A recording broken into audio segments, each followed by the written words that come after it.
இந்த வீடியோ பிடிச்சிருந்தா லைக் பண்ணுங்க, ஷேர் பண்ணுங்க. நம்ம சேனலை சப்ஸ்கிரைப் பண்ணுங்க.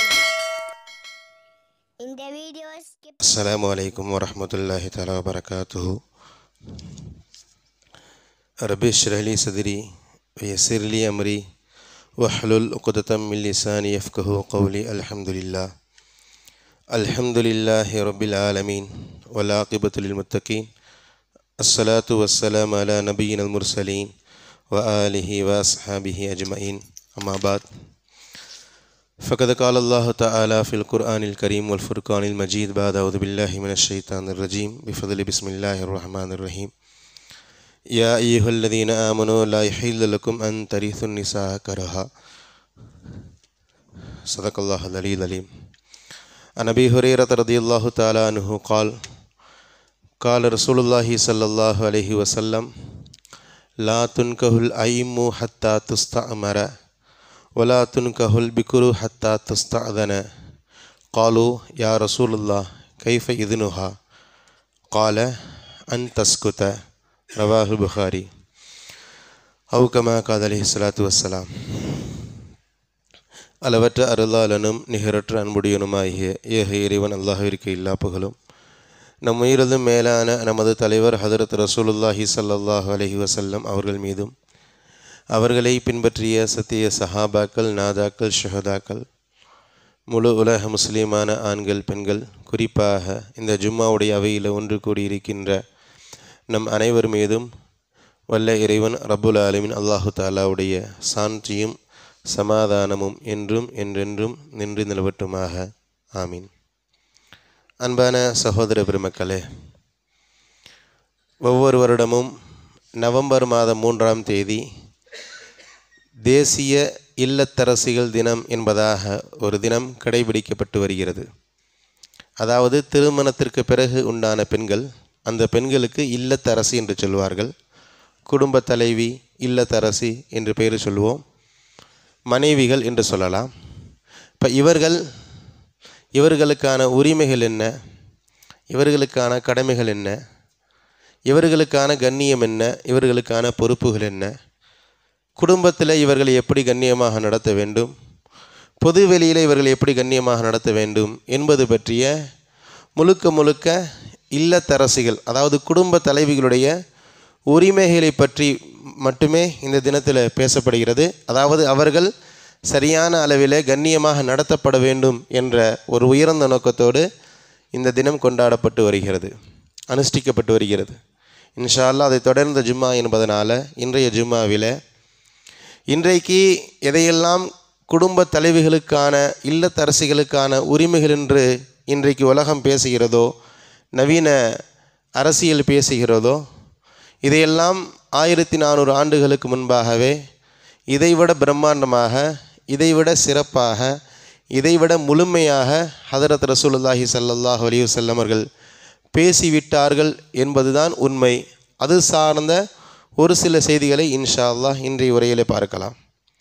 நபி ஸல்லல்லாஹு அலைஹி வஸல்லம் அவர்கள் ஒரு மனைவியை எவ்வளவு கண்ணியமாக நடத்தினார்கள்.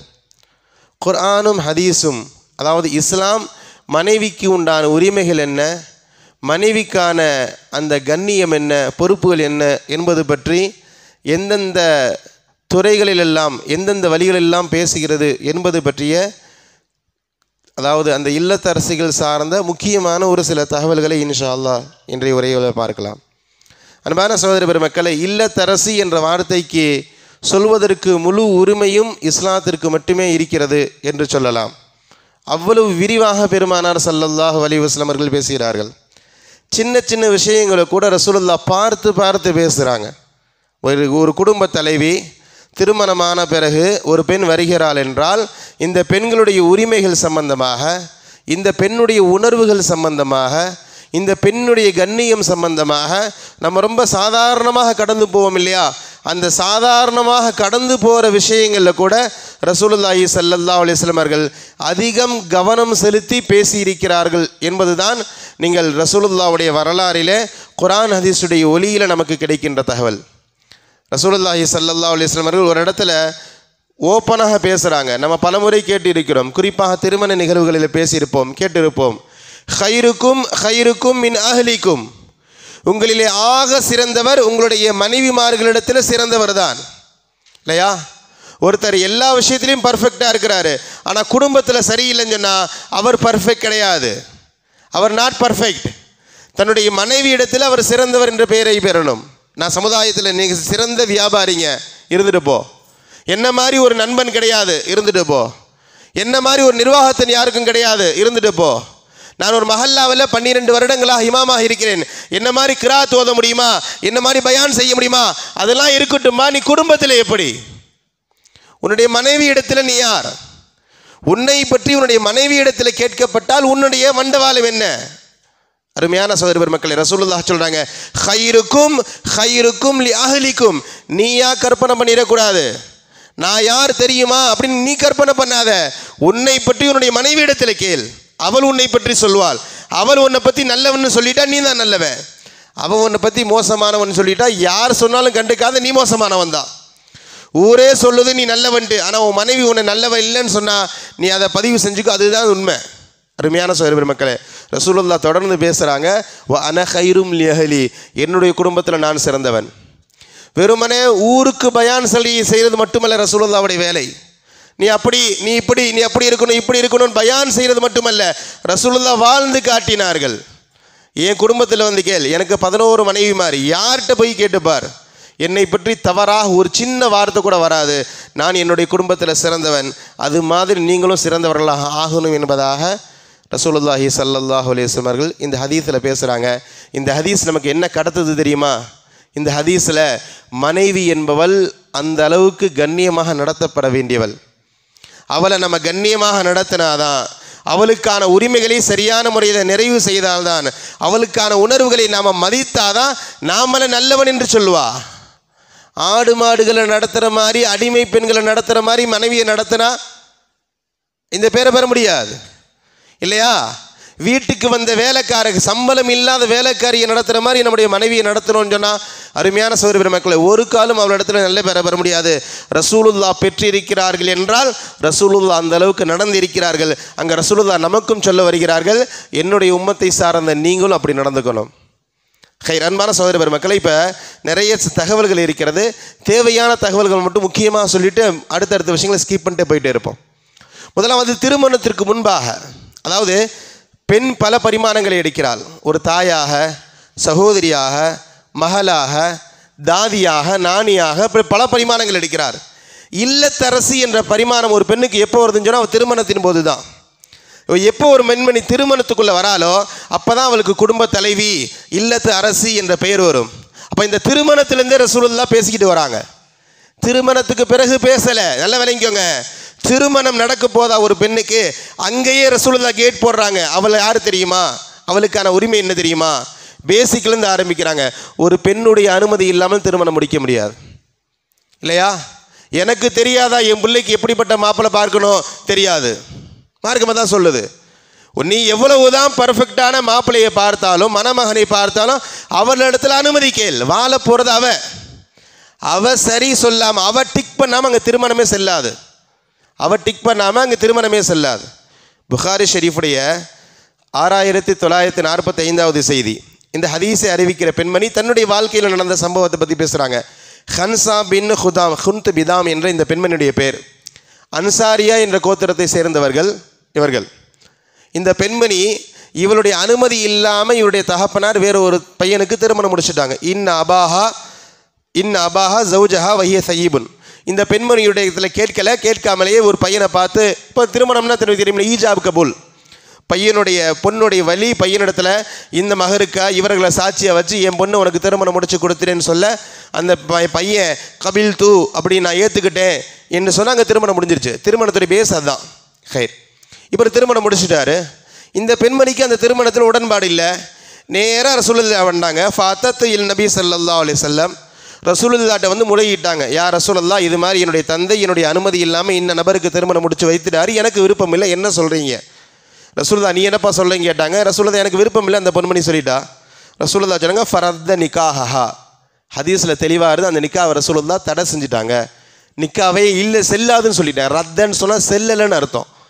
இந்த நிக்கா செல்லலை, நீ போமான்னு சொல்லிட்டாங்க ரசூலுல்லாஹ் இல்லையா? நல்ல விளங்கி கொள்ளணும். திருமணத்திற்குள்ளே போல, இதுக்கப்புறம் தான் இல்லத்தரசி ஆகிறா. அங்கேயே ரசூலுல்லாஹ் கேட்டு போடுறாங்க, இவளுடைய அனுமதி இல்லாமல் நீங்கள் திருமணம் முடிக்கக்கூடாது. அதே மாதிரி தான் இன்னொரு பெண்மணி ரசூலுல்லாஹ்ட்ட வராங்க, யா ரசூலுல்லாஹ், இது மாதிரி என்னுடைய தந்தை என்னுடைய அனுமதி இல்லாமல் இன்ன நபருக்கு திருமணம் முடித்து வைத்து விட்டார். ரசூலுல்லாஹ் சொன்னாங்க, உனக்கு என்னப்பா, நீ என்ன சொல்கிற? ஏற்கனவே அந்த பெண்மணி எனக்கு இந்த திருமணத்தில் உடன்பாடு இல்லை, நான் அவரோட சேர்ந்து வாழ முடியாதுன்னு சொல்லிட்டா. நீ என்ன சொல்கிற? அவன் நான் சேர்ந்து திருமணம் நடந்துருச்சு, நான் சேர்ந்து வாழ்கிறேன், பிரச்சனை இல்லை. நான் எனக்கு என்னன்னு சொன்னால், பெண்ணுக்கான உரிமை என்ன? அதாவது இப்படி ஆளுக்கால் வலி இருக்கிற வலியுடைய பிள்ளைகளுடைய அனுமதி இல்லாமல் வலிகள் திருமணம் முடிச்சுட்டா, இப்போ பெண்ணுக்குன்னு ஒரு உணர்வு இருக்கு இல்லையா, ஒரு உரிமை இருக்கு இல்லையா? நான் பெண்களுடைய உரிமைகளை தெரிந்து கொள்ள வேண்டும் என்பதற்காக நீ கேட்கிறேன். ரசூலுல்லாஹ்ட்ட கேட்டபோது ரசூலுல்லாஹ் சொன்னாங்க, இல்லைப்பா, பெண்ணுடைய அனுமதி இல்லாமல் திருமணம் முடிக்க முடியாது. நீ சரின்னு சொன்னனால இங்கே திருமணம் செல்லுச்சு, நீ இல்லைன்னு சொல்லி நான் இங்கே இந்த திருமணத்தை தடை செஞ்சிடறேன், ஃபிஸ்க்குன்னு சொன்னால் திருமணத்தை பிரித்து வைத்துடுறேன் என்பதாக ரசூலுல்லாஹ் அந்த பெண்மணிக்கு பதில் சொல்லி அனுப்புகிறாங்க. அருமையான சகோதர பெருமக்களே, திருமணத்திற்கு முன்பிலிருந்தே ரசூலுல்லாஹ் பேசுகிறாங்க, ஒரு பெண்ணுடைய உரிமை என்ன, அங்கேருந்தே ஆரம்பிக்குது. நாம தான் வளர்த்தோம், அவளுக்கு 18-19 வயசு தான் ஆகுது, அவளுக்கு உலகத்துடைய சரியான அறிவு இல்லை இல்லையா, யார் நல்லவன் யார் கெட்டவன் என்று தெரியாது, எல்லாமே எனக்கு தெரியும் என்று இருந்தாலும் அவளிடத்தில் புரிய வைக்கணும். இந்த மாதிரி குடும்பமாக, இந்த மாதிரி நல்ல பையன், நல்ல சாலிகான பையன், இவ்வளோ சம்பளம் வாங்குறாரு, இவர் ரொம்ப நல்லபடியாக பார்த்துக்குவார், இவர் குடும்பத்தில் இது மாதிரி நல்லபடியாக கவனிச்சுக்கிறாங்க அப்படின்னு அந்த பிள்ளையை சொல்லி புரிய வச்சு அவளுடைய சம்மதத்தோடு திருமணம் பண்ணால் மட்டும்தான் அங்கே திருமணம் செல்லும். சம்மதம் இல்லாமல் திருமணம் செய்தால் அங்கே திருமணம் செல்லாது. ரசூலுல்லாஹ் தெளிவாக பேசுகிறாங்க. யோசிச்சு பாருங்கள், எப்படி அனுமதி கேட்கணுங்கிறதுன்னு ரசூலுல்லாஹ் ஆரம்பிக்கிறாங்க. அனுமதி எப்படி கேட்கணும் அங்கேருந்தே ரசூலுல்லாஹ் ஆரம்பிக்கிறாங்க, சின்ன பிள்ளைக்கு ஆரம்பிக்கிற மாதிரி. இதே புகாரி ஷெரீஃபுடைய 5136வது செய்தி, நான் முக்கத்திமால ஓதிய வசனம் தான். ஹதரத் அபூ ஹுரைரா ரலியல்லாஹு தஆலான்னு அறிவிக்கிறாங்க. அதாவது சையிப்னு ஒரு வார்த்தை இருக்குது, ஐயம்னு சொல்லுவோம், கன்னி இழந்தவள்னு அர்த்தம். கன்னி இழந்தவள்னா கருப்பை இழந்தவள் நம்மளாக யோசிக்கக்கூடாது. ஏற்கனவே திருமணமாகி அந்த கணவன் அவளை தலாக்கு விட்டிருந்தா அல்லது கணவன் இறந்திருந்தா அந்த பெண்ணுக்கு சையிப் என்று சொல்லுவோம். ஏற்கனவே திருமணமானவள், கணவன் தலாக் விட்டு இருக்கலாம் அல்லது கணவன் இறந்திருக்கலாம். பாக்கீர்னு சொல்லுவோம். பாக்கீர்னு சொன்னால் இது வரைக்கும் திருமணம் ஆகலை, இப்போ தான் முதல் திருமணம் இவளுக்கு நடக்குது. அப்புறம் சையிப்னு 2வது 3வது திருமணம் வைத்துக்கொள்ளுங்க, பாக்கீர்னு முதல் திருமணம். இப்போ ரசூலுல்லாஹ் சையிபிட்ட எப்படி அனுமதி கேட்கணும், ஏற்கனவே திருமணமான கன்னி இழந்த பெண்ணிடத்தில் எப்படி அனுமதி கேட்கணும், இல்லை இது வரைக்கும் கன்னி இழக்கல பாக்கிராவானா இளம் வயது முதல் திருமணமாக இருக்கிறா இந்த பெண்ணிடத்தில் எப்படி அனுமதி கேட்கணும், இது வரைக்கும் ரசூலுல்லாஹ் பேசுகிறாங்க, டீட்டெயிலாக பேசுகிறாங்க. லா துன்கஹுல் ஐம்மு ஹத்தா துஸ்தஅமர ரசூலுல்லாஹ் பேசுகிற வார்த்தை, புகாரியுடைய ஹதீஸ். அபூ ஹுரைரா ரலியல்லாஹு தஆலா அறிவிக்கிறாங்க, ஏற்கனவே திருமணமான பெண், அவளுக்கு 2வதோ அல்லது 3வதோ திருமணம் நடக்கிறது என்றால் அந்த பெண்ணிடத்தில் வாய்மொழியாக கேட்டு அனுமதி கேட்டு அவள் வாய்மொழியாக அனுமதி கொடுத்தாதான் அங்கே திருமணம் கூடும். அதுதான் அங்கே அனுமதி இல்லையா? சும்மா அமைதியாக இருக்கிறது சிரிக்கிறதுலாம் கிடையாது. அது ஒரு டாபிக் இருக்குது. ஏற்கனவே திருமணமான பெண்ணுக்கு 2வது முறை திருமணம் முடிக்கிறோம் என்று இருந்தால், அவள் கணவன் இறந்துட்டாரோ அல்லது தலாக் விடப்பட்டவளோ அவளை நம்ம திருமணம் முடிக்க பொண்ணு பார்க்குறதா இருந்தால், நான் ஒரு அண்ணனாக இருக்கிறேன், நான் ஒரு தகப்பனாக இருக்கிறேன், என்னுடைய மகளுக்கு 2வது திருமணம் முடிக்கிறேன், என்னுடைய சகோதரிக்கு 2வது திருமணம் முடிக்கிறேன். ரசூலுல்லாஹ் சொல்கிறாங்க, ஹத்தா துஸ்தஅமர, அவளிடத்துல வாயை திறந்து கேட்கணும், அவள் வாயை திறந்து பதில் சொல்லணும். அதனால தான் தஃப்தர், நீங்கள் எந்த ஜமாத் போனாலும் சரி, எந்த ஜமாத் நிக்காவாக இருந்தாலும் சரி, பெண்ணுக்கு 2வது திருமணம் என்று வைத்துக்கொள்ளுங்களேன். இப்போ நாங்கள் சொல்லுவது வழியிட்ட சொல்கிறது, பொண்ணுடைய தகப்பனார்கிட்ட நீங்கள் அந்த பெண்ணிட்ட வாயை திறந்து கேட்கணும், சம்மதமானு கேட்கணும். அவள் சம்மதம்னு வாயை திறந்து சொல்லணும், தலையாட்டக்கூடாது. இல்லை, வாயை திறந்து சம்மதம்னு சொல்லி தான் கையெழுத்து வாங்கிட்டு வரணும். கையெழுத்தே சம்மதத்தின் அடிப்படையில் தான் கையெழுத்து போட போகிற அந்த பெண்மணி. ஆனாலும் செய்தி என்ன சொன்னால், அவள் வாயை திறந்து எனக்கு சம்மதம்னு சொல்லிட்டு தான் அவள் கையெழுத்து போடணும். ஏன்னா ஏற்கனவே திருமணமானவன்றதில் கொஞ்சம் கூச்சம் குறைஞ்சிருக்கும், வெட்கம் குறைஞ்சிருக்கும், இது இயல்பு. ஹைர், இது ஒரு செய்தி. இப்போ ரசூலுல்லாஹ் அடுத்து வராங்க. இப்போ தான் முதல்ல திருமணமாகுது ஒரு பெண், இது வரைக்கும் ஆகலை, முதல் திருமணம் முடிக்கிறோம். இப்போ இந்த பெண்ணிடத்தில் ஒரு மாப்பிள்ளையை பற்றி பேசும்போது அந்த பெண்ணு அங்கே அனுமதி வேறு. ரசூலுல்லாஹ் அங்கே சொல்கிறாங்க, வலா துன்கஹுல் பிக்ரு ஹத்தா துஸ்தஅதன, ஒரு பெண் ஒரு பாக்கிராவான ஏற்கனவே திருமணமாகாத ஒரு கன்னி பெண்ணை திருமணம் முடிக்கிறதாக இருந்தால் அங்கே அவள்கிட்ட அனுமதி கேட்கணும், அவள் அனுமதி சரி கொடுத்தா தான் திருமணம் முடிக்கணும் என்று சொன்னபோது சஹாபாக்கள் கேட்க, ஏற்கனவே முதல் பெண்மணி வாயை திறந்து சொல்லணும். இங்கே அந்த வார்த்தையை ரசூலுல்லாஹ் சொல்லலை. ஃபகைஃப இதுனுஹா, சஹாபாக்கள் கேட்குறாங்க, யார சொல்லலாம், இந்த கன்னி பெண்மணிகிட்ட எப்படி அனுமதி கேட்குறது, அவள் அனுமதி கொடுத்துட்டா, நம்ம சொன்னதுக்கு சரின்னு சொல்லிட்டா என்பதற்கு என்ன அடையாளம்னு கேட்டபோது ரசூலுல்லாஹ் சொன்னாங்க, அன் தஸ்குத, அவள் அமைதியாக இருந்தாலே அதுவே அனுமதிக்கான அடையாளம். அதாவது முதல்ல திருமணம் முடிக்கிறோம் அப்படின்னு கொஞ்சம் இயல்பாகவே அவள் வெட்கணர்வு அதிகமாக இருக்கும். அதாவது இதெல்லாம் 1400 ஆண்டுகளுக்கு முன்பு நடந்த செய்தி என்பதை நம்ம இங்கே கவனத்தில் வைக்கணும். இன்றைக்கி காலம் மாறிடுச்சு. இன்றைக்கி ஒரு 30 வருடங்களுக்கு முன்பாக வயதானவர்களுக்கு தெரியும், வயசு பொண்ணு முன்னாடி திருமண செய்தியை பேச மாட்டாங்க. யாருக்கோ திருமணம் நடக்கும், ஆனால் திருமண செய்தியை இந்த பொண்ணு முன்னாடி பேச மாட்டாங்க, நீ உள்ளே போமான்னு வாங்க.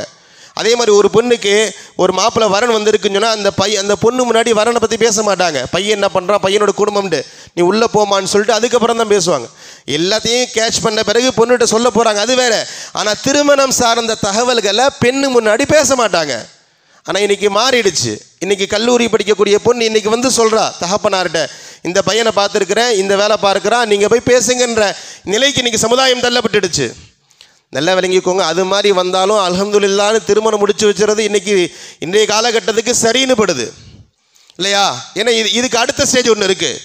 பொண்ணு வந்து இதுதான் பையன், இங்கே வேலை பார்க்குறான், இவ்வளோ சம்பளம், நீங்கள் பார்த்து பேசுங்கன்னு சொல்கிறது கூட பரவாயில்லை.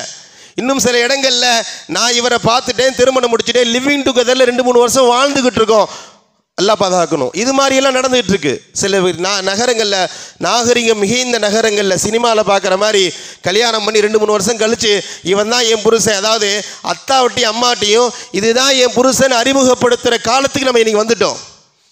தாய் தகப்பனுக்கு தெரியாமல் பிள்ளைகள் எல்லாம் பிறக்கிறது. தாய் தகப்பனுக்கு தெரியாமல் வேக்கனில், அதாவது கர்ப்ப காலங்களில் வெளியில் போய் இருந்துட்டு பிள்ளை பெக்கிற மாதிரியான சூழல்லாம் இன்றைக்கி தள்ளப்பட்டுடுச்சு. அல்லா பாதுகாக்கணும். இது மாதிரி சூழல்களிலிருந்து நம்முடைய குடும்ப பெண்மணிகளை பையன்கள் எல்லாம் பாதுகாப்பானாக. ஹைர். இப்போ ரசூலுல்லாஹ் என்ன சொல்ல வராங்கன்னு சொன்னால், கன்னி பெண்மணி என்பவள் அவளுக்கு அவளுக்கு வெட்க உணர்வு அதிகமாக இருக்கும் என்பதனால அவள் வாயை தொடர்ந்து சம்மதம்லாம் சொல்ல மாட்டா. அதனால் ஒருவேளை சிரித்தாலோ அல்லது அமைதியாக இருந்தாலும் அதுவே அவளுக்கான திருமணத்திற்கான ஒப்புதலாக நீங்கள் எடுத்துக்கொள்ளுங்கள் என்பதாக ரசூலுல்லாஹ் பேசுகிறாங்க. நான் எதுக்கு இந்த செய்தியை சொல்கிறேன்னா, இன்னும் ஒரு பெண்மணி திருமணம் ஆகலை, திருமணத்திற்கு முன்பிலிருந்து ரசூலுல்லாஹ் அவளுக்கான உரிமைகள் என்ன, அவளை எப்படி நம்ம நடத்தணும் என்று ரசூலுல்லாஹ் பேசிட்டு வராங்க. அடுத்தபடியாக திருமணம் ஆகிடுச்சு. இப்போ கணவன் மனைவியாக வாழும்பொழுது நிறைய உணர்வுகள் சம்பந்தமாக, நிறைய உரிமைகள் சம்பந்தமாக இருக்கிறது. நான் இன்ஷா அல்லாஹ் அதை இறுதியில் பேசுவேன். இப்போ அடுத்ததாக ஒரு பெண் விதவையாகிட்டா, திருமணத்திற்கு பிறகு சில வருடங்களுக்கு பிறகு நீண்ட காலங்களுக்கு பிறகு கணவன் இறந்துட்டார், விதவையாகிவிட்டால் இந்த விதவைகளை எப்படி நடத்தணும் இதுவையும் பேசுகிறாங்க, ரசூலுல்லாஹ் பேசுகிறாங்க. இன்றைக்கி நம்ம பார்க்குற மாதிரியான சூழல் கிடையாது. இன்றைக்கி 2025 கூட ஒரு பெண்ணுக்கு 2வது திருமணம் முடிக்கிறதுன்றது ரொம்ப அபூர்வமாக இருக்குது. 2வது பெண்ணா, ஏன் முதல் கணவர் என்ன பிரச்சனை, இறந்துட்டா பரவாயில்லை இல்லையா, அல்லது தலாக் ஆகிட்டு அது வேறு மாதிரிலாம் யோசிக்க ஆரம்பிக்கிறாங்க. இறந்தாலே இன்றைக்கி வேறு மாதிரி பேசுகிறாங்க, இந்த பெண்ணை கட்டினால அந்த பையன் இறந்துட்டானோ என்றெல்லாம் இன்றைக்கி முடிச்சு போடுகின்ற சமுதாயத்தில் நம்ம வாழ்ந்து கொண்டு இருக்கிறோம் இல்லையா? அதாவது இந்திய சூழலில் 2ஆம் திருமணம் என்பது சாத்தியமே இல்லை.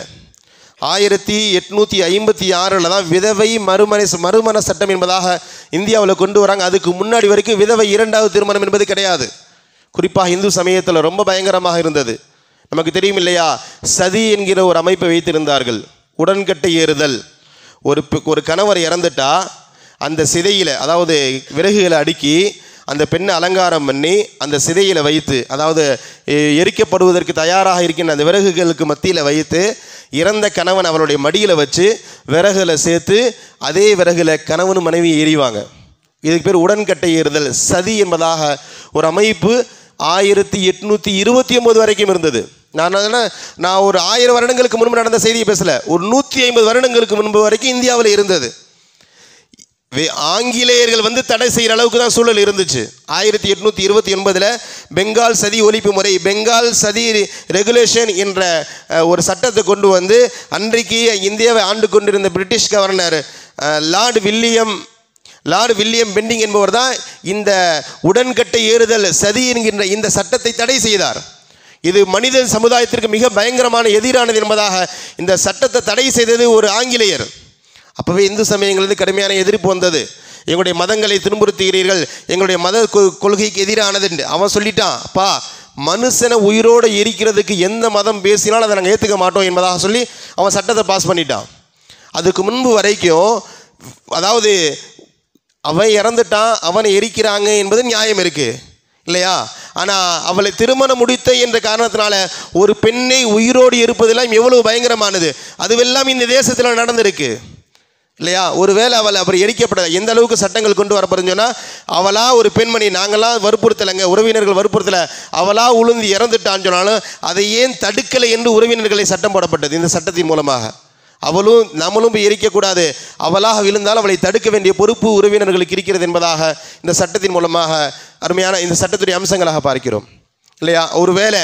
ஒருவேளை அவள் திருமணம் முடிக்கலை என்று சொன்னால், அது அவர் உடன்கட்டை ஏறலைன்னு சொன்னால் அவளுக்கு மூலி என்பதாக பேர் சூட்டி, மற்ற பெண்கள் உடுத்துகிற மாதிரியான ஆடைகள் உடுத்த முடியாது, வெள்ளை ஆடைகளை தான் உடுத்தணும். அவள் வீட்டில் மற்ற நபர்கள் புழங்குற மாதிரி வீடுகளில் புழங்க முடியாது, அவளுக்கென்று தனி அறை இல்லை, அவளுக்கென்று தனி பாத்திரங்கள். மொட்டை அடித்து அவளை இன்னும் வேறு எந்த ஆணும் பார்த்துடக்கூடாதுன்னு சொல்லி அந்த கணவன் இறந்த ஒரே காரணத்திற்காக வேண்டி அந்த விதவையான பெண்ணை மொட்டை அடித்து வெள்ளை ஆடைகளை அணிவித்து அவள் சமுதாயத்தில் வாழ்வதற்கு தகுதியற்றவர் என்ற நிலையில் இருட்டலையில் கூழாங்கருடைய படுக்கையில் தான் அவள் படுக்கணும். உலகத்திலே நரகத்தை காட்டுவாங்க. இந்த மக்களுக்கு மத்தியில் வாழ்கிறதுக்கு பேசாமல் நம்மளுடைய கணவரோடையே சேர்ந்து எரிஞ்சிடலாமோ என்று யோசிக்கிற அளவிற்கு அந்த நிலைகள் இருந்தது இந்தியாவுடைய நிலை. அரபுகள் இன்னும் பயங்கரமாக இருந்தது. யூதர்களை பற்றி பதிவு செய்யப்படுகிறது. ஒரு பெண் கணவர் இறந்துட்டா அந்த பெண்ணுடைய கணவருடைய சகோதரர் குழந்தனார்னு சொல்லும் இல்லையா, அந்த குழந்தனார் அந்த பெண்ணை திருமணம் முடித்து கொள்ளலாம். விரும்பினாலும் அந்த அண்ணி விரும்பினாலும் விரும்பலானாலும், என் அண்ணன் வஃபாத் ஆகிட்டா என்னுடைய அண்ணி அவள் விரும்பினாலும் சரி விரும்பலைனாலும் சரி நான் திருமணம் முடித்து கொள்ள முடியும். அல்லது திருமணம் முடிக்காமலேயே நான் உறவாக, வேறு வார்த்தை அதுக்கு, பள்ளிவாசலமெல்லாம் ஸ்கிப் பண்ணிட்டு போகிறேன், நான் திருமணம் முடிக்காமலே அவளை என்னுடைய உறவாக வைத்துக்கொள்ள முடியும். அடிமை பெண்களை போன்று நடத்தப்பட்டது இல்லையா? அல்லாஹ் தஆலா திருமறையில் பதிவு செய்கிறான், யா அய்யுஹல்லதீன ஆமனு லா யஹில்லு லக்கும் அன் தரிசுன் நிஸாஹ கர்ஹா. ஓ ஈமான் கொண்டவர்களே முஃமின்களே இறை நம்பிக்கையாளர்களே என்று அல்லாஹ் தஆலா அழைத்து சொல்கிறான். லா யஹில்லு லக்கும் அன் தரிசுன் நிஸாஹ கர்ஹா. உங்களுடைய குடும்பத்தில் பெண்களை வாரிசு பொருளாக நீங்கள் ஆக்கக்கூடாது. அவனும் உங்களுடைய வாரிசு பொருள், உங்களுடைய தகப்பனாருடைய வாரிசு பொருள் இல்லை, உங்களுடைய சகோதரனுடைய வாரிசு பொருள் இல்லை. இந்த வசனத்துடைய பின்னணியில் பார்க்கலாம். அரபுகளில் ஒரு அமைப்பு இருந்தது. அரபுகளில் அதாவது ஒரு பெண்மணி இறந்துட்டா அந்த பெண்மணியுடைய சகோதரர், அந்த பெண்மணியுடைய யாருக்கெல்லாம் அந்த பெண்மணி வாரிசு போகுமோ அந்த பெண்மணி இல்லை, அந்த இறந்தவருடைய சகோதரர் அந்நிய தான் விரும்பினா தான் மனம் முடித்து கொள்வார். அப்போ இந்த யூதர்களை போல. அப்படி இல்லைன்னு சொன்னால் இவர் யாரை கை காட்டுறாரோ அவரை இந்த பெண்மணி திருமணம் முடிக்கணும். அவருடைய விருப்பமெல்லாம் இங்கே கேட்கப்படாது. அபு கைஸ் என்பவர், இந்த மனிதர் இறந்துடுறாரு. இவருடைய மகன் ஒருவன், முஸ்லீம் தான் எல்லாம், இந்த சட்டம் வர்றதுக்கு முன்னாடி உண்டான செய்திகள். இவர் மகன் என்ன பண்ணுறாரு, அத்தாவுடைய மனைவியை தான் திருமணம் பண்ண விரும்புகிறார். மனைவிஞ்சர் இவருடைய தாய் இல்லை. உதாரணமாக என்னுடைய அம்மா வஃபாத் ஆயிடுறாங்க, எங்கள் அத்தா இன்னொரு பெண்ணை திருமணம் முடிக்கிறாரு. அந்த பெண்மணி எனக்கு சின்னம்மா, என்னுடைய அத்தாவுடைய மனைவி அவ இல்லையா, தந்தையுடைய மனைவின்னு அர்த்தம். இப்போ என்னுடைய தந்தை வஃபாத் ஆன பிறகு என்னுடைய தந்தையுடைய மனைவி இருக்காங்களே என்னுடைய சின்னம்மா, இவரை நான் திருமணம் முடிக்கணும்னு ஆசைப்பட்றேன். இது மாதிரியான சூழல் இருந்துச்சு. அந்த பெண்மணி விரும்பலை, ரசூலுல்லாஹ்ட்ட வந்தாங்க. அப்போ தான் அல்லாஹ் தஆலா வசனம் இறக்குகிறான், யா அய்யுஹல்லதீன ஆமனு லா யஹில்லு லக்கும் அன் தரிசு நிஸாஹ கர்ஹா. அந்த பெண்மணி கணவன் இறந்து விட்டா அந்த பெண்மணியை நீங்கள் அத்தாவுடைய வியாபார பொருள் எனக்கு வர மாதிரி, அத்தாவுடைய கடை எனக்கு வர மாதிரி, அத்தாவுடைய வீடு எனக்கு வர மாதிரி, அத்தாவுடைய மனைவி எனக்கு என்பதாக நீங்கள் சொத்தாக நீங்கள் பார்க்க முடியாது. அண்ணனுடைய சொத்து தம்பிக்கு வர மாதிரி அண்ணனுடைய மனைவி எனக்கு வரும் என்ற இந்த சட்டம் என்பது இஸ்லாத்தில் கிடையாது. அவள் விரும்பினால் யாரையும் திருமணம் முடித்துக்கொள்ள முடியும். அவளை தடுக்கின்ற ஆற்றலும் உங்களுக்கு கிடையாது இல்லையா? ஒருத்தர் கணவர் இறந்துட்டாரு, இந்த பெண்மணி யாரை வேண்டுமானாலும் விரும்பியவர்களை திருமணம் முடித்துக் கொள்ளலாம். முஸ்லீமாக சூழலில் இருக்கக்கூடிய நிலையில் யாரை வேண்டுமானாலும் திருமணம் முடித்துக் கொள்ளலாம். இங்கே யாரும் தலையிட முடியாது இல்லையா?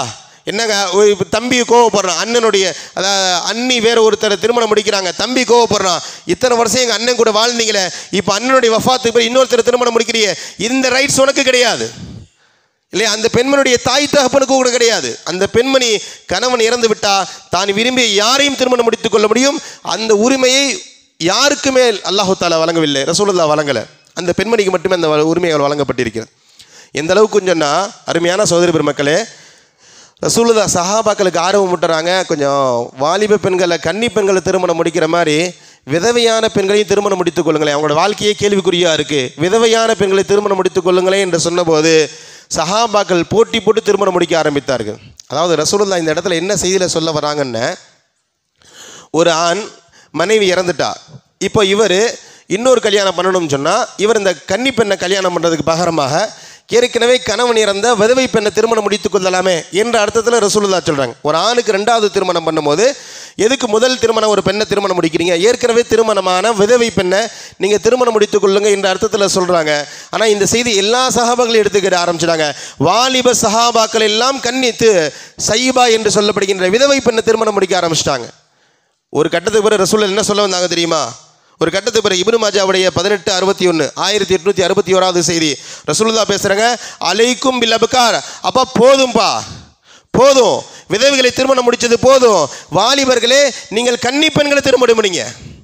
நான் தான் சொன்னேன், ஆர்வப்படுத்தினேன், விதவை பெண்களை திருமணம் முடிங்க, நான் தான் ஆர்வப்படுத்தினேன். ஆனால் போகிற போக்கு பார்த்தா எல்லாம் விதவைகளையே திருமணம் முடிச்சுட்டு இருக்கீங்களே, கன்னி பெண்கள் தங்கிடுவாங்க, அதனால் தயவு கூர்ந்து கன்னி பெண்களை திருமணம் முடிங்க என்று ரசூலுல்லாஹ் பேசுகின்ற அளவிற்கு ரசூலுல்லாஹி ஸல்லல்லாஹு அலைஹி வஸல்லம் அவர்கள் விதவைகளுடைய மறுமணத்தை பற்றி பேசினார்கள். 1859 சுமார் 150 ஆண்டுகளுக்கு முன்பு தான் இந்தியாவில் விதவை மறுமண சட்டம் என்பதாக கொண்டு வரப்பட்டது. 14 நூற்றாண்டுகளுக்கு முன்பாகவே ரசூலுல்லாஹி ஸல்லல்லாஹு அலைஹி வஸல்லம் வேறு ஒரு வாய்மொழியில் ரசூலுல்லாஹ் பேசி முடித்தார்கள். கண்ணியமான சகோதர பெருமக்களே, இப்படி இல்லத்தரசிகளுக்கான உரிமைகள் என்று பார்க்கும் பொழுது நிறைய சொல்லி கொள்ள போகலாம். அதே மாதிரி தலாக்கு இன்னைக்கு பரவலாக இந்த தலாக்கு சம்பந்தமான ஒரு ப்ரொபகண்டா இஸ்லாத்தில் இருக்குது. இஸ்லாத்தை பற்றி, அதாவது ஒரு ஆண் விரும்பிய யார் தன்னுடைய பெண்ணை ரொம்ப அசால்ட்டாக தலாக் விட்டுட முடியும், ஒரே நேரத்தில் 2 தலாக் 3 தலாக்லாம் கொடுத்துட முடியும். ஆனால் பெண்கள் அப்படி இல்லை, அவங்க தலாக் வாங்கணும்னு ரொம்ப கஷ்டம் என்பதாகலாம் பேசப்படுது. இது இஸ்லாத்தில் குடும்ப பெண்களுக்கான ஒரு நெருக்கடியாக, ஒரு நெகட்டிவாக பேசப்படுது. அருமையான சகோதர பெருமக்களே, அப்படி கிடையாது. இந்த கல்லானாலும் கணவன், புல்லானாலும் புருஷன், இந்த கான்செப்ட் இஸ்லாத்தில் கிடையாது. நல்லவராக இருக்கிறாரு, ஒழுக்கமானவராக இருக்கிறாரு, மார்க்கத்துக்கு தோதுவானதாக இருக்கிறாருன்னு சொன்னால் அல்ஹம்துலில்லாஹ். வேண்டுமனே தலாக் கேட்கறது அனுமதி இல்லை, அதையும் ரசூலுல்லாஹ் கண்டிச்சிருக்கிறாங்க. ஆனால் சரியானவராக இல்லை, அவர்களிடத்தில் மார்க்க பேணுதல் இல்லை, ஒழுக்கமானவராக இல்லை என்றால் அப்போ இந்த பெண்மணி அவரோடு வாழ வேண்டும் என்று கட்டாயம் இல்லை. அவன் குடிச்சுக்கிட்டே கிடப்பான், பல பெண்களோட தொடர்பில் இருப்பான், உன் புருஷமா ஆம்பளை கொஞ்சம் அப்படி இப்படி தான் இருப்பாங்க, நீ சேர்ந்து தான் வாழணும். இந்த வெங்காயம் எல்லாம் இஸ்லாத்தில் கிடையாது. சாதாரணமாக தலாக்கை பெற்றுக்கொள்ள முடியும் பெண்கள். ஹுலா என்ற ஒரு சட்டத்தை ரசூலுல்லாஹ் கொண்டு வராங்க. இன்னும் சொல்லப்போனால் இந்த சட்டங்கள் பெண்களுக்கு மத்தியில் பெரும்பாலும் பேசக்கூடாது. ஆண்கள் என்பதனால் இதை பேசுகிறேன், காரணமே தேவை கிடையாது. ஒரு பெண்மணி எனக்கு இந்த கணவர் வேணாம், என்னை பிரித்து விடுங்க என்று கேட்பதற்கு காரணமே தேவையில்லை. ரசூலுல்லாஹி ஸல்லல்லாஹு அலைஹி வஸல்லம் வரலாற்றில் ஒரு செய்தி இருக்கிறது. புகாரி ஷெரீஃபுடைய 5273வது செய்தி இல்லையா? ஹாபிஸ் இப்னு கைஸ் என்பவர், சாபித் இப்னு கைஸ் என்பவருடைய மனைவி. இந்த ஹதீஸை இப்னு அப்பாஸ் ரலியல்லாஹு தஆலா அறிவிக்கிறாங்க. சாபித் இப்னு கைஸ் என்பவருடைய மனைவி ரசூலுல்லாஹ்ட்ட வராங்க, யா ரசூலல்லாஹ் மா ஆதிபு அலைஹி ஃபி ஹல்கின் வலா தீனின். என்னுடைய கணவர் ஹாபிஸ்ட நான் பெருசாக எந்த குறையும் பார்க்கல, அவருடைய மார்க்கத்திலையும் அவருடைய கேரக்டர்லையும் எந்த குறையும் இல்லை. வலாக்கின்னி அக்ரஹுல் குஃப்ர ஃபில் இஸ்லாம், ஆனாலும் நான் அவரோட வாழ விரும்பலை, எனக்கு அவர் கூட பெரிய ஈர்ப்பு ஏற்பட மாட்டேங்குது, என்னுடைய கணவரோடு எனக்கு பெரிய ஈர்ப்பு ஏற்படலை, அதனால் என்னை பிரித்து விட்டுடுங்க என்ற அர்த்தத்தில் அந்த பெண்மணி வந்து ரசூலுல்லாஹ்ட்ட கேட்டபோது ரசூலுல்லாஹ் காரணமெல்லாம் கேட்கலை. நல்லா விளங்கிக்கோங்க, இதெல்லாம் பெண்களுக்கு மத்தியில் கொண்டு போயிடக்கூடாது, உங்கள் புரிதலுக்கு. அதாவது இஸ்லாத்தில் இல்லத்தரசிகளுக்கான உரிமைகள் என்ன என்று புரிய வைக்கிறதா இந்த உரையுடைய நோக்கம். இந்த ஹதீஸுடைய நோக்கமும் அதுதான். ரசூலுல்லாஹ் என்ன காரணமா, ஏமா நல்ல மனுஷனாச்சே என்றெல்லாம் பெருசாக பயான்லாம் செய்யலை. துரீதீன அலைஹி ஹதீகதஹு, துரத்தீன அலைஹில் ஹதீகா, அவர் உனக்கு மகாரா ஒரு தோட்டத்தை கொடுத்தார் இல்லையா, அந்த தோட்டத்தை நீ கொடுக்க உனக்கு விருப்பமானு கேட்டார். அந்த அம்மா நான் சரின்னு சொன்னாங்க, நாம்னு சொன்னாங்க. ரசூலுல்லாஹ் அந்த ஹாபிஸை கூப்பிட்டு சொன்னாங்க, இக்குபலில் ஹதீகத்தை, அந்த அம்மா தோட்டத்தை, நீ மகாரா கொடுத்த தோட்டத்தை உனக்கு கொடுப்பாங்க, நீ அதை பெற்றுக்கோ, தல்லிக்குஹா தத்லீகத்தன், மரியாதையாக கண்ணியமான முறையில் அந்த அம்மாவுக்கு நீ ஒரு தலாக்கு சொல்லிடுன்னு சொன்னாங்க. ரசூலுல்லாஹ்வுடைய பேச்சை கேட்டு அந்த மனிதர் ஹாபிஸ் தன்னுடைய மனைவியை தலாக் விட்டார்கள் என்ற செய்தி புகாரி ஷெரீஃபில் இருக்குது. நான் ஒரு புரிதலுக்காக சொல்கிறேன். தலாக் என்பது இஸ்லாத்தில் ஒரு பெண்மணி திருமணத்திலேருந்து வெளியே போகணும் என்று விரும்பினா அவள் ரொம்ப மெனக்கடணும், ரொம்ப கஷ்டப்படணும் என்றெல்லாம் அல்ல, மார்க்கம் ரொம்ப இலகுபடுத்தி இருக்கிறது. கண்ணியமான சகோதர பெருமக்கள், அதனால தான் ஆரம்பத்தில் சொன்னேன், இல்லத்தரசி என்ற வார்த்தை சொல்வதற்கு தகுதியான ஒரே கொள்கை, ஒரே மார்க்கம் இஸ்லாம் மட்டும்தான். அவ்வளவு விரிவாக பேசுகிறது. ஒன்று இரண்டு அல்ல. ஒரு பெண் தலாக்கு விடப்பட்டுட்டு அவளுக்கான உரிமைகள் என்ன மார்க்கம் பேசுகிறது. ஒரு பெண் தலாக்கு விடப்பட்டுட்டா அவளுக்கான உரிமைகள் என்ன? ஏற்கனவே தலாக் விட்டுட்டார் ஒரு பெண்மணி தலாக் விட்டுட்டாங்க. 3 மாத காலம் அந்த பெண்மணி கணவன் வீட்டில் தான் இருக்கணும். அவளுக்கான உடை, அவளுக்கான உணவு, அவளுக்கான இருப்பிடம் அந்த கணவர் தான் கொடுக்கணும். 3 மாதத்துக்கு பிறகு பிரிஞ்சுட்டாங்க. இந்த பெண்மணி யாரையும் திருமணம் முடித்துக் கொள்ளலாம். நான் முதல் கணவன் நாங்கள் போய் நிற்க முடியாது. என் கூட 30 வருஷம் வாழ்ந்தியே, நான் அவனுக்கு அவ்வளவு பண்ணேனே, இப்போ இன்னொருத்தர் திருமணம் முடிக்கிறியே, இந்த கேள்வியில் இங்கே கேட்க முடியாது. இதாவுடைய காலம் வரைக்கும் தான் நீனும் நானும் கணவன் மனைவி. இதாவுடைய காலம் முடிஞ்சிருச்சு. நான் விரும்பிய யாரையும் திருமணம் முடித்துக் கொள்ள முடியும், நீ தலையிட முடியாது. மார்க்கம் பேசுகிறது. சரி, ஒரு வேளை அந்த பெண்மணிக்கு பழைய கணவன் மீது விருப்பம் வந்துருச்சு. சரி, இத்தனை வருஷம் வாழ்ந்துட்டோம், ஏதோ ஒரு வருத்தத்தில் அவர் தலாக் விட்டுட்டார், பிரிஞ்சிட்டோம், நம்ம திரும்ப சேரலாம் என்பதாக அந்த மனைவி ஆசைப்படுகிறார், அந்த கணவன் ஆசைப்படுகிறார். குடும்பம் தலையிடுது. இல்லை, அவன் கூட வாழ்ந்த 30 வருஷம் வாழ்ந்த நல்லவன் இல்லை, திரும்ப அவனையும் போய் அவன் கூட சேர்ந்து வாழ்றியா, அவனையும் திருமணம் முடிக்கிறியா என்பதாக இந்த குடும்பம் கேட்க முடியாது. இல்லை, இன்னொரு சட்டத்தை சொல்லிடுறேன். ஒரு ஆண் ஒரு பெண்ணை தலாக் விட்டுட்டா 3 மாதம் வரைக்கும் இதாவுடைய காலம். இதாவுடைய காலம் முடிஞ்சிட்டா இந்த அம்மா தன்னுடைய அம்மா வீட்டுக்கு போயிடுவாங்க. இந்த பெண்மணி மனைவி அம்மா வீட்டுக்கு போயிடுவாங்க. இதுக்கப்புறம் இதே பழைய கணவனும் பழைய மனைவியும் சேர வேண்டும் என்றால் அங்கே திருமணம் செஞ்சாகணும். முன்னாடி மாதிரி 2 சாட்சிகளை வச்சு வழிகளை வச்சு மகர் கொடுத்து திருமணம் முடிக்கணும். திருமணம் முடிக்காமல் 2 பேரும் சேர முடியாது. சேர்ந்தால் அதுக்கு பேர் வேற. நான் திரும்ப வாங்கிக்கிறேன், திரும்பவும் சொல்கிறேன். ஒரு ஆண் பெண்ணை தலாக் விட்டுட்டாரு. இந்த பெண்மணி 3 மாதம் இதாவுடைய காலத்துக்குள்ளே மீட்டிக்கொண்டா பிரச்சனை இல்லை. மீட்டிக்கொள்ளலன்னு சொன்னால் 3 மாதம் தாண்டிடுச்சுன்னு சொன்னால் இந்த பெண்மணி வேற, இந்த ஆள் வேற, 2 பேரும் அந்நியவர்கள். இவர்கள் தனியாக சந்திக்க கூட கூடாது. இவங்க திரும்ப சேரணும்னு ஆசைப்பட்டா தானாக சேர்ந்துட முடியாது. இவர்களுக்கு மத்தியில் மகர் கொடுத்து 2 சாட்சிகளுக்கு மத்தியில் திரும்பவும் திருமணம் முடித்தாக வேண்டும். இது ஒரு சட்டமாக சொல்கிறேன். இப்போ இந்த 2 பேரும் திருமணம் முடிக்கணும்னு விரும்புகிறாங்கன்னு சொன்னால் பொண்ணு வீட்டிலிருந்து நீ அவனை திருமணம் முடிக்காத, அவன் நல்லவன் இல்லை என்றெல்லாம் பேச முடியாது. இந்த பெண்மணி விரும்பினா திருமணம் முடித்துக் கொள்ளலாம். வலா தஅதுலுஹுன்ன, ஒரு பெண்மணி தன்னுடைய பழைய கணவனை திரும்பவும் கைப்பிடிக்க வேண்டும் என்று விரும்பினால் பெண்மணியுடைய குடும்பத்தினர்கள் நீங்கள் தடுக்கக்கூடாது என்பதாக அல்லாஹ் தஆலா திருமறையில் சொல்லி காட்டுகிறான் சூரா பக்ராவில். கண்ணியமான சகோதர பெருமக்கள், அதே போல் இன்னொரு முக்கியமான ஒரு சில செய்திகளோடு நான் வேகமாக கடந்து விடுவேன். ஒரு பெண் திருமணமாகி வீட்டுக்கு வரான்னு சொன்னால் அவளுக்கான உடை, உணவு, இருப்பிடம் இதை கணவன் தான் கொடுத்தாகணும். பெண்ணு கோடீஸ்வரியாக இருக்கிறா, நல்லா விளங்கிக்கோங்க. இவர் ரொம்ப மாப்பிள்ளை கஷ்டப்படுறாரு, ரொம்ப பெரிய வருமானம் ஒன்றும் இல்லை, ஆனால் பொண்ணு வீட்டில் கோடிகள் இருந்தாலும் சரி, நீ எனக்கு அதை கொடு இதை கொடுன்னு கேட்கிற உரிமை இந்த ஆணுக்கு கிடையாது. உணவு, உடை, இருப்பிடம் இதை கொடுக்கின்ற பொறுப்பு கணவனுக்கு தான் இருக்குது. நான் அது என்னுடைய பணம், நான் குடும்பத்துக்கு போட மாட்டேன்னு ஒரு பெண்மணி சொன்னால் நீ வாயை மூடி அமைதியாக இருந்துட வேண்டியதான். பிரியமாக கேட்கலாம், நம்ம குடும்பம் தானமா, நம்முடைய பிள்ளைகள் தானேன்னு கேட்கலாமே தவிர வற்புறுத்த முடியாது. அவளுக்கு கொடுக்கின்ற உரிமை உனக்கு, பொறுப்பு உனக்கு இருக்கு. அவளுக்கு உணவோ உடையோ இருப்பிடமோ கொடுக்க முடியலைன்னா நீ எதுக்கு திருமணம் முடிக்கிற? அருமையான சகோதர பெருமக்கள், இது மிக தெளிவாக பேசுகிறது மார்க்கம். அந்த பெண்மணி கொடுக்க வேண்டும் என்று கட்டாயம் இல்லை. இன்னொரு மசாயிலாக நான் சொல்கிறேன், இதை இங்கேயே முடிச்சுக்கோங்க, வெளியில் பெண்ணுக்கு பொதுவாக கொண்டு போயிடாதீங்க. ஒரு பெண் திருமணத்திற்கு பிறகு அவள் தான் சமைக்கணும்னு அவள் கட்டாயம் கிடையாது. கணவன் சொல்கிறான் கட்டுப்படணும் என்பது வேற. நான் சமைக்க மாட்டேன்னு சொன்னால் அவளுக்கு சமையலுக்கு ஒரு ஆளை இந்த ஆம்பளை ரெடி பண்ணணும்.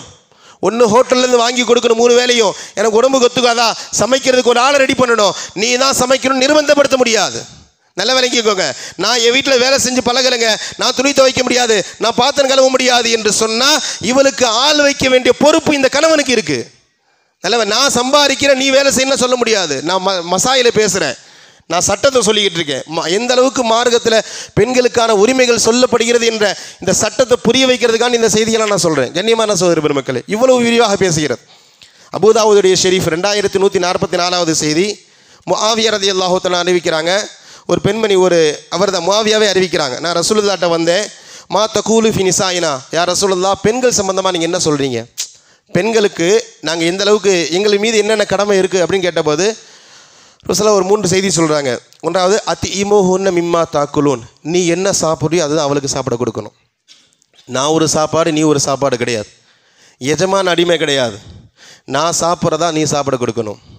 அதாவது சில நேரங்களில் வெளியே நம்ம சாப்பிட போயிட்டோன்னு வைங்களேன், ஒரு விருந்துக்கோ ஒரு நண்பர்கள் அழைத்தார்கள் என்று விருந்துக்கு சாப்பிட போயிட்டா நம்ம இறைச்சி சாப்பிட்றோம், வீட்டில் சாம்பார் இருக்குது, அந்த அம்மா நீ இறைச்சி சாப்பிட்டிலப்பா, நீ மட்டன் சாப்பிட்டில, எனக்கு மட்டன் எடுத்து கொடுன்னு கேட்டால் எடுத்து கொடுக்க வேண்டிய பொறுப்பு இந்த ஆம்பளைக்கு இருக்குது இல்லையா? அப்படி அந்த அம்மா கேட்கலாட்டி பரவாயில்ல, அந்த அம்மா கேட்டு நம்ம எடுத்து கொடுக்க முடியலைன்னு சொன்னால் நம்ம அந்த விருந்தை தவிர்த்து கொள்ளணும். நல்லா புரிஞ்சுக்கணும். ஹதீஸ் தெளிவாக இருக்குது. அத்திஇமூஹுன்ன மிம்மா தாக்குலூன், நீ என்ன சாப்பிட்றியோ அதை தான் உன்னுடைய மனைவிக்கு சாப்பிட கொடுக்கணும். வக்ஸூஹுன்ன மிம்மா தக்ஸிசூன், நீ என்ன உடுத்துகிறாயோ அதை தான் உன் மனைவி கொடுக்கணும். உன்னை விட காஸ்ட்லியாக உடுத்த கொடுக்குற பிரச்சனை இல்லை. நீ விலை உயர்ந்ததாகவும் அவளுக்கு மட்டமான ஆடை கொடுக்க முடியாது. நீ விலை உயர்ந்த உணவையும் அவளுக்கு மட்டமான உணவையும் கொடுக்க முடியாது. இதில் கூடுதலாக ஒரு செய்தி, இதில் பெரும்பாலும் பாதிக்கப்படுறது இமாம்கள் தான். நான் மிகைப்படுத்தி சொல்லலை. வாரத்தில் பெரும்பாலான நாட்கள் நாங்கள் வெளியே தான் சாப்பிட்றோம். டெய்லி காலைல அரிசி ஊற வைக்கும் போதே கேட்பாங்க, இன்றைக்கி எங்கே சாப்பாடுன்ட்டு. இல்லைங்க விருந்து இருக்குன்னு சொல்லிட்டு வருவோம். சில நேரங்களில் சாப்பாடு வீட்டில் தான் சொல்லிட்டு வரும். லுகருக்கு வந்து நிற்பார் ஒருத்தர், அம்மாவுக்கு ஃபாத்தியா ஓதணும், சகோதரருக்கு ஃபாத்தியா ஓதணும். வேறு வழி இல்லாமல் போவோம் இல்லையா? நல்ல விளங்கிக்கோங்க, எனக்கும் இந்த சட்டம் தான். நான் இறைச்சி சாப்பிட்டு அவள் சாம்பார் சாப்பிடுகிறாள், அவள் ஏற்றுக்கிட்டா பரவாயில்லை. இல்லை நீ மட்டன் சாப்பிட்டில, எனக்கும் மட்டன் தான் எடுத்துக்கூடுன்னு கேட்டால் நான் சிக்கன் கூட வாங்கக்கூடாது. ரேட்டில் வித்தியாசம் இருக்கு இல்லையா? நான் சிக்கன் சாப்பிட்டு மட்டன் எடுத்து கொடுக்கலாம். அதாவது எதுக்கு சொல்ல வரேன்னு சொன்ன இந்த செய்தியை, நாம் என்ன சாப்பிட்றோமோ அதை தான் நம்முடைய மனைவிக்கு சாப்பிட கொடுக்கணும். நான் என்ன உடுத்துகிறோன்னு அதே கேட்டகரியில் என்னுடைய மனைவி கொடுக்கணும். வலா தத்ரிபுஹுன்ன, எக்காரணத்தை கொண்டு மனைவியை அடிக்கக்கூடாது. வலா துக்கபிஹுன்ன, மனைவியை வெறுத்திடக்கூடாது. மனைவியை கேவலமாக கண்ணிய குறைவாக பேசக்கூடாது. இது எல்லாத்தையும் ரசூலுல்லாஹ் இந்த ஒரு ஹதீஸில் பேசுகிறாங்க. கண்ணியமான சகோதர மக்களை, மனைவியுடைய உணர்வுகளை மதிப்பளிக்கணும். இது ஒரு தனி டாபிக்கு. நான் கடந்த ரபியுல் கூட ரசூலுல்லாஹ் இந்த சம்பந்தமாக பேசினேன், டீட்டெயிலாகவே பேசினேன். ரசூலுல்லாஹ் தன்னுடைய மனைவிகளோடு எந்த அளவுக்கு நடந்தார்கள், மனைவிகளோடு ரசூலுல்லாஹ் என்ற தலைப்பில் பேசினேன் இல்லையா? உலகத்திலேயே ஆக சிறந்த காதல் கதையை படிக்கணும்னு சொன்னால் ரசூலுல்லாஹ்வுடைய வரலாறு படிக்கலாம். என் பிள்ளைக்கு நான் உலகத்தில் ஆக சிறந்த ஒரு கணவன் மனைவி காதல் கதையை படிக்க வைக்கணும்னு சொன்னால் எந்த சினிமாவையும் எந்த கதையும் பார்க்க வேண்டாம். ரசூலுல்லாஹ் தன்னுடைய மனைவிமார்களோடு எந்த அளவுக்கு இருந்தார்கள், இந்த ஒரு செய்தியை போதும். உலகத்தில் எந்த கணவனுக்கும் தன்னுடைய மனைவியின் மீது காதல் ஏற்படும். ஒரே பாத்திரத்தில் குளிப்பார்கள், ஒரே பாத்திரத்தில் ரசூலுல்லாஹ் ஒன்றாக குளிப்பார்கள். இன்றைக்கி நம்மலாம் சாத்தியமே இல்லை. நம்மலாம் சினிமாவில் பார்க்கறதும் சரி, நாம் நம்மளுடைய மனைவியோடு பாத்ரூமில் ஒன்றா குளிப்போமா? ரசூலுல்லாஹ் குளித்திருக்கிறார்கள். ஒரே தட்டில் சாப்பிடுவாங்க. ஹைலுடைய நேரத்தில், மாதவிடாயுடைய நேரத்தில் அந்த அம்மா எந்த பாத்திரத்தில் எங்கே வாய் வச்சு குடிச்சதோ அதே இடத்துல வாய் வச்சு ரசூலுல்லாஹ் குடிப்பார்கள். இதுவெல்லாம் கதையல்ல, புகாரி முஸ்லீமில் பதிவு செய்யப்பட்டுள்ள செய்தி. நான் ஏற்கனவே கடந்த வாரங்களில் பேசுகிறதுனால நான் நம்பர்ஸை சொல்லாமல் ஸ்கிப் பண்ணிட்டு போகிறேன். தேவை இருந்தால் சொல்லுங்கள், நான் அந்த ஹதீஸ்களை எடுத்து காட்டுறேன். கதை சொல்லலை எதையுமே. ரசூலுல்லாஹ் ஒரே பாத்திரத்தில் ஹைலுடைய நேரத்தில் ரசூலுல்லாஹ் ஆயிஷா அம்மா மாதவிடாய் இருக்கிறாங்க. அவங்க மடியில் படுத்திருக்கும் போது வஹி வந்திருக்கிறது இல்லையா? அருமையான சகோதரர்கள், மனைவி இடத்துல கொஞ்சி கொண்டே இருப்பாங்க. பிள்ளைகளை கொஞ்சிற மாதிரி மனைவிகளை கொஞ்சி கொண்டே இருப்பாங்க. அழைக்கிறதை செல்ல பேர் சொல்லி அழைப்பார்கள். அழைக்கிறதை தன்னுடைய மனைவி ஆயிஷா என்று அழைக்க மாட்டார்கள். யா ஹுமைரா, சிகப்பியே, சிகப்பழகியே என்று தான் தன்னுடைய மனைவி அழைப்பார்கள். இதுவெல்லாம் ரசூலுல்லாஹை பற்றிய செய்தி. நான் அதனால தான் ஆரம்பத்தில் சொன்னேன், உலகத்திலே ஆக சிறந்த காதல் கதையை படிக்க வேண்டும் என்றால் கதை இல்லை, ஒரு வரலாறை படிக்க வேண்டும் என்றால் ரசூலுல்லாஹ்வுடைய வரலாறுகளை படிக்கலாம். உணர்வுகளுக்கு மதிப்பளித்தார்கள். இது சார்ந்து நிறைய பேசலாம். உணர்வுகளுக்கு மதிப்பளித்தார்கள். நான் பதிவு செய்கிறேன், கொஞ்சம் கசப்பாக இருந்தால் அதுதான் உண்மை. மனைவியை மதிக்க தெரிந்த பையன்களுக்கு உங்களுடைய பெண்களை திருமணம் முடித்து கொடுங்க. ஒரு பையன், எனக்கு ஒரு பொண்ணு இருக்கிறா, 20 வயசு ஆகிடுச்சு, எனக்கு ஒரு சகோதரி இருக்கிறாள், திருமண வயதை எட்டிட்டான்னு சொன்னால் அவன் என்ன சம்பாதிக்கிறான், அடுத்தது அவன் எந்த ஊரில் இருக்கிறான், அவன் என்ன குடும்பம் இல்லையா, என்ன வருமானம், எல்லாம் எவ்வளோ உயரமாக இருக்கான், என்ன கலரில் இருக்கான், இரண்டாவது அவன் பெண்களை நல்ல முறையில் மதிக்க தெரிந்தவனா இல்லையா, பெண்களை கண்ணியமாக நடத்தக்கூடியவனா, அந்த குடும்பம் நடத்தக்கூடியதா என்பதாக பார்த்து திருமணம் முடித்து கொடுங்கள். அப்படி இல்லைன்னு சொன்னால் அந்த பிள்ளைடைய வாழ்க்கை நரகமாகிவிடும். இது பெண்ணை திருமணம் முடிச்சு கொடுக்கும் பொழுது. எனக்கு ஒரு பையன் இருக்கிறான், என் பையனுக்கு 22 வயசு 23 வயசு, திருமணம் முடிக்கிற இடையில என் வயசில் எனக்கு பையன் இருக்கிறான்னு சொன்னால் என் பையனை நான் அப்படி வளர்க்கணும் இல்லையா? வரக்கூடியவ உனக்கான அடிமை இல்லைடா, அவள் உனக்கான ஒன்று இல்லையா? உனக்கு நீ உன் கண்ணியத்திற்கு எப்படி மரியாதை கொடுக்குறியோ அது மாதிரி அவளுக்கு நீ கண்ணியம் கொடுக்கணும், அவளுக்கு மரியாதை கொடுக்கணும். அவள் உனக்கு அடிமை இல்லை, அவளை பெண்களை மதிக்கிற மாதிரியான பிள்ளைகளை நாம் நம்முடைய பிள்ளைகளை வளர்க்கணும். அப்படி வளர்க்கலன்னு சொன்னால் திருமணம் முடித்து கொடுக்காமல் இருக்கிறது சிறந்தது. அப்படிலாம் இல்லை, என் பையன் பெண்களை மதிக்க மாட்டான், பெண்களை கண்ணியமாக நடத்த மாட்டான் அப்படி என்று இருந்தால் அந்த பையனை கடைசி வரைக்கும் வீட்டிலே வச்சுக்கிறது சிறப்பு. ஒரு பெண்ணை திருமணம் முடித்து ஒரு பெண்ணுடைய வாழ்க்கையை நாசமாக்கிட வேண்டாம். அருமையான சகோதர பெருமக்களே, மார்க்கம் ரொம்ப தெளிவாக பேசுகிறது பெண்கள் விஷயத்தில். மஷூரா கேட்கிறது பெண்களிடத்தில் ரசூலுல்லாஹ் அனுமதிக்கப்பட்டிருக்கிறது. இன்றைக்கி பெண்களிடத்தில் பேசுகிறதே கிடையாது. இன்றைக்கி ஒன்வே நான் பல தடவை பேசியிருக்கேன், நான் பேசுகிறத நீ எனக்கு அறிவு சொல்கிற அளவுக்கு நீ பெரிய ஆளா? இன்றைக்கி பேசுகிறோம் நம்ம, எனக்கு அறிவு சொல்கிறதுக்கு நீ பெரிய ஆளா? ஒரே ஒரு வரலாற்று செய்தியை சொல்ல இதோட முடிச்சுவேன் இன்ஷா அல்லாஹ் இல்லையா? ஹுதைபியாவுடைய நேரம், மக்காவிலிருந்து மதீனாவிலிருந்து சஹாபாக்கள் மக்காவை நோக்கி வருகிறார்கள். 1400 சஹாபாக்களோடு எதிரிகள் தடுத்து நிறுத்துகிறார்கள். நீங்கள் இந்த வருஷம் மக்காவுக்குள்ளே போக முடியாதுன்னு ரசூலுல்லாஹ் முடிவு செஞ்சுட்டாங்க. சரி, திரும்ப மதீனாவுக்கு திரும்ப போயிடலான்ட்டு சஹாபாக்களிடத்தில் ரசூலுல்லாஹ் சொல்கிறாங்க, அப்பா இந்த வருஷம் நான் உம்ரா செய்ய முடியாது, நம்ம திரும்ப மதீனாவுக்கு போயிடுவோம், இன்ஷா அல்லாஹ் அடுத்த வருஷம் உம்ரா செய்யலாம் என்று சொன்னபோது எந்த சபையும் கேட்குறதா இல்லை. ஹதீஸில் வருது, கூமு பா எந்திரிங்கப்பா, வன்ஹரு நீங்கள் கொண்டு வந்த ஒட்டகங்களை பூரா அருங்க, வஹலகு தலையை சிரைச்சிருங்க, நம்ம இந்த வருஷம் உம்ரா செய்ய முடியாது, ஊருக்கு திரும்பலாம் என்று சொன்னபோது எந்த சஹாபியும் அசையலை. நல்லா விளங்கிக்கோங்க, பொதுவாக ரசூலுல்லாஹ் சொன்னால் உடனே கேட்குற சஹாபாக்கள் அந்த சமயத்தில் கேட்கலை. அவங்களுக்கு ஒரு வெறி இருக்காங்க, நம்ம சத்தியத்தில் இருக்கிறோம், நம்ம மக்காவுக்கு நம்ம போகிறதுக்கு இவையான தடுக்கிறதுன்ற கோவத்தில் இருக்கிறாங்க. 3 தடவை சொன்னாங்க ரசூலுல்லாஹ், யாருமே எந்திரிக்கல. ரசூலுல்லாஹ் ரொம்ப வெக்ஸாகி கூடாரத்துக்குள்ளே போகிறாங்க, மனைவி இடத்துல நடந்ததெல்லாம் சொல்கிறாங்க. நெருக்கடியான காலகட்டம், நல்லா விளங்கி, ரொம்ப நெருக்கடியான காலகட்டம் ரசூலுல்லாவுக்கு. என்ன சொல்லுதுன்னு புரியல. தான் கையை காட்டினா குதிக்கக்கூடிய சஹாபாக்கள் வாயை திறந்து 3 தடவை சொல்லியும் கேட்க தயாராக இல்லை. மனைவிட்ட போய் பிரச்சனையை சொல்கிறாங்க. அந்த அம்மா சொன்னாங்க, நீ யார்ட்டையும் பேசாதீங்க, நேரம் இல்லைனால இபாரத்தை சொல்லாமல் போயிட்டுருக்கேன். இந்த ஹதீஸ் வந்து புகாரி ஷெரீஃபுடைய 2731வது செய்தி, நீளமான ஹதீஸ். புகாரியிலே 3 பக்கம் இந்த ஹதீஸ் வரும். நல்ல மிகப்பெரிய சம்பவம், வாய்ப்பு இருந்தால் இன்ஷா அல்லாஹ் படிங்க. அந்த அம்மா சொன்னாங்க, நீ யார்ட்டையும் பேசாதீங்க, நீங்கள் அமைதியாக போங்க, நீங்கள் போய் உங்களுடைய ஒட்டகத்தை அருங்க, நீங்கள் போய் முடியை கலைங்க, வேறு வழி இல்லை. நீங்கள் எப்போ முடியை வெட்டிட்டீங்களோ, நீங்கள் எப்போ ஒட்டகத்தை அறுத்துட்டீங்களோ அப்போ நீங்கள் உம்ரா செய்ய முடியாது, நீங்கள் உம்ரா செய்யாமல் அவங்க உம்ரா செய்ய மாட்டாங்க என்று சொன்னாங்க. அந்த ரசூலுல்லாஹ்க்கு இந்த மஷூரா சரின்னு பட்டுச்சு. ரசூலுல்லாஹ் போனாங்க, ஒட்டகத்தை அறுத்தாங்க, முடி வெட்டுறவரை சரைக்கிறவரை கூப்பிட்டாங்க, முடி வெட்டினாங்க. வேறு வழி இல்லாமல் எல்லா சஹாபாக்களும் அந்த இடத்துல தன்னுடைய ஒட்டகத்தை அறுத்து விட்டு முடி வெட்டி விட்டு ஊருக்கு திரும்பி விட்டார்கள். கடுமையான சூழல். மனைவி சொன்ன ஒரு சின்ன மஷூரா ரசூலுல்லாஹ் மதித்தார்கள், அதை அருமையான சகோதர பெருமக்களே செயல்படுத்தினார்கள். ஒரு மிகப்பெரிய வெற்றி கிடைத்தது. ரசூலுல்லாவே தன்னுடைய மனைவி பேச்சை கேட்டு இருக்கிறாங்க என்று இருக்கும் பொழுது நாமளை மாத்திரம். இறுதியாக அருமையான சகோதர பெருமக்களே, மனைவி என்பவள் சாதாரணமானவர் அல்ல, இருக்கிற வரைக்கும் தெரியாது. மனைவி இல்லாதவர்கிட்ட போய் கேட்டு பாருங்கள். இன்றைக்கி ரொம்ப சர்வசாதாரணமாக 60 வயசில் அம்மா மனைவி இறந்துட்டா இவர் திருமணம் முடிக்கிறான்னு வாயில் பல்லு போட்டு பேசிகிட்டு இருக்கோம். இவருக்கு தேவையா, 60 வயசு ஆயிடுச்சு, 65 வயசு ஆயிடுச்சு, இவருக்கு தேவையா திருமணம் அப்படின்றலாம் சர்வசாதாரணமாக பேசுகிறோம். நல்லா விளங்கி கொள்ளுங்க. என்னுடைய தகப்பனாருடைய பர்சனல் சொல்கிறேன். இன்றைக்கி என் தகப்பனாருடைய பர்சனல் அடிக்கடி சொல்கிறது உண்டு, அம்மாவுக்கு முன்னாடி நம்ம ஒஃபாத் ஆயிடணுங்குவார். ஏத்தா நம்மளாம் இருக்கோம் பார்த்துக்க மாட்டோமா, லதா எத்தனை பையன் பொண்ணு இருந்தாலும் அம்மா பார்க்குற மாதிரி மனைவி மாதிரி ஒரு ஆளுக்கு வராதுன்னு சொல்கிறார். நீங்கள் நல்லா கேட்டு பாருங்கள், வாய்ப்பு இருந்தால் பேசி பாருங்கள். ஆண் இல்லாமல் ஒரு பெண்மணி வாழ்கிறது எவ்வளவு சிரமமோ அதை விட பல 100 மடங்கு பெண் இல்லாமல் ஆண் வாழ்கிறது உலகத்திலே கிட்டத்தட்ட நரகத்தை அனுபவிக்கக்கூடிய ஒரு சூழல். நான் மிகைப்படுத்தி சொல்லலை. மனைவியை இழந்த கணவன்மார்கள் இடத்துல கேட்டு பாருங்கள். அது வயசு போக போக 50-55 வயசு தாண்டிடுச்சுன்னு சொன்னால் அந்த அம்மா இல்லாமல் எவ்வளவுதான் பார்த்து பழகக்கூடிய மகன்கள் இருந்தாலும் மகள்கள் இருந்தாலும் மகளை மாதிரி பார்த்துக்கக்கூடிய மருமகள்கள் இருந்தாலும் மனைவியுடைய ரீப்ளேஸ் உலகத்தில் ஒன்று கிடையவே கிடையாது. நல்லா விளங்கிக்கோ, இந்த வார்த்தை புரியுது இல்லையா? மனைவியுடைய இடத்தை நிரப்பக்கூடிய ஒரு பெர்சன் உலகத்தில் கிடையவே கிடையாது. அது மனைவி மட்டும்தான். நம்முடைய மனைவிமார்கள் அல்லாஹ் நமக்கு கொடுத்த மிகப்பெரிய வரன்கள், அருட்கொடைகள். நம்ம வீணடித்து விடக்கூடாது. வஃபாத்தான பிறகு, அதாவது அவர்கள் இல்லாத போது கை சேதப்படுவதை விட இருக்கிற போதே மனைவிகளை கொண்டாட தெரிந்தவன் தான் நல்ல ஆம்பளை. நம்மளை பொண்டாட்டி தாசன் சொன்னாலும் சொல்லிட்டு போகிறாங்க, அதை பற்றி கவலைப்பட வேண்டியதில்லை. என்னடா எப்போ பார்த்தாலும் பொண்டாட்டி பின்னாடியே நிற்கிறேன்னு கேட்டாலும் பரவாயில்லை, அது பெருசுப்படுத்த வேண்டியதில்லை. அருமையான சகோதர பெருமக்கள், மிகைப்படுத்தி சொல்லலை. ரசூலுல்லாவை இந்த வார்த்தை சொல்றது பொருத்தம். ரசூலுல்லா பொண்டாட்டி தாசனாக வாழ்ந்துருக்கிறாங்க, அதை அப்படி தானே சொல்லணும்.